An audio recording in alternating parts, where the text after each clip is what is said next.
Halo semua, saya Florencia Evisa Putri dari Fakultas Ekonomika dan Bisnis Universitas Kristen Satya Wacana Salatiga. Pada kesempatan ini, saya akan memaparkan materi mengenai perbedaan kelahiran bahasa dan bahasa Indonesia, serta bagaimana cara agar bahasa tidak punah. Ada 4 poin yang akan saya bahas. Yang pertama, saya akan menjelaskan apa itu bahasa dan bahasa Indonesia. Kemudian saya lanjutkan bagaimana proses kelahiran keduanya dan bagaimana perbedaannya, serta bagaimana cara agar bahasa tidak punah. Kemudian saya tutup dengan kesimpulan secara menyeluruh. Yang pertama yaitu pengertian. Mungkin bagi teman-teman semua sudah tidak asing apa itu bahasa dan juga bahasa Indonesia. Bahasa merupakan alat komunikasi utama, baik lisan maupun tulisan, dan memungkinkan individu untuk menyampaikan pikiran, ide, dan juga perasaan. Sementara itu, bahasa Indonesia merupakan bahasa resmi yang digunakan di Indonesia sebagai bahasa persatuan bagi masyarakat Indonesia yang beragam. Selanjutnya, yang kedua yaitu proses kelahiran bahasa. Bahasa lahir dari pengaruh budaya dan lingkungan, karena kebutuhan akan interaksi sosial dalam kelompok manusia untuk memudahkan komunikasi dan pemahaman satu sama lain, yang kemudian berkembang secara alami tanpa adanya deklarasi formal. Berbeda dengan kelahiran bahasa Indonesia yang berasal dari bahasa Melayu yang telah digunakan sejak lama di Asia Tenggara. Bahasa Melayu ini pada awalnya digunakan karena memiliki bahasa yang sederhana dan mudah dipahami, yang kemudian dikenal luas dan berkembang sehingga menjadi bahasa persatuan yaitu bahasa Indonesia.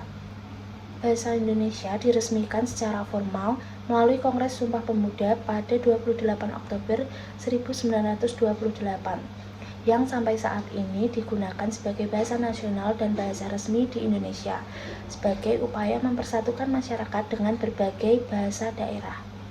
Saya akan menjelaskan perbedaannya dengan menyajikan tabel. Saya mengambil 4 aspek dari perbedaan kelahiran bahasa dan juga bahasa Indonesia. Yang pertama, dari sifat. Kelahiran bahasa memiliki sifat yang alami, sedangkan kelahiran bahasa Indonesia lebih bersifat politis dan juga historis. Yang kedua yaitu dari tujuannya. Bahasa lahir sebagai alat komunikasi antar individu atau kelompok. Sementara bahasa Indonesia lahir sebagai upaya pemersatu bangsa dan bahasa nasional yang resmi. Kemudian proses. Dari prosesnya, kelahiran bahasa memiliki proses yang alami, bertahap, dan tidak terstruktur. Sedangkan bahasa Indonesia lahir secara resmi atau formal yang ditandai dengan adanya Kongres Sumpah Pemuda 1928. Yang terakhir yaitu faktor bahasa terbentuk berdasarkan pengaruh budaya dan lingkungan, serta kebutuhan interaksi atau komunikasi sosial. Sementara itu, bahasa Indonesia terbentuk dari pengaruh bahasa asing seperti Melayu, Belanda, dan sebagainya. Yang selanjutnya adalah bagaimana cara agar bahasa tidak punah. Yang pertama yaitu pelestarian bahasa melalui pendidikan. Dengan mengajarkan bahasa di sekolah, mulai dari tingkat dasar hingga perguruan tinggi, banyak sekolah di Indonesia mulai memasukkan bahasa daerah dalam kurikulum.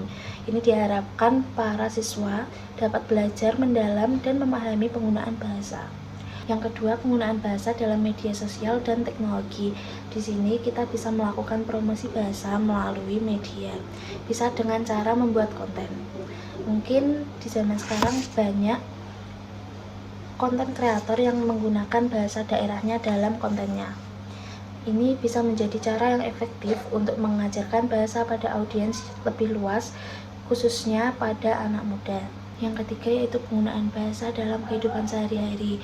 Bahasa ini perlu digunakan dalam kehidupan sehari-hari di lingkungan keluarga, masyarakat, sekolah, dan di mana saja, supaya masyarakat lebih terbiasa menggunakan bahasa yang baik dan benar, sehingga bahasa tidak akan punah.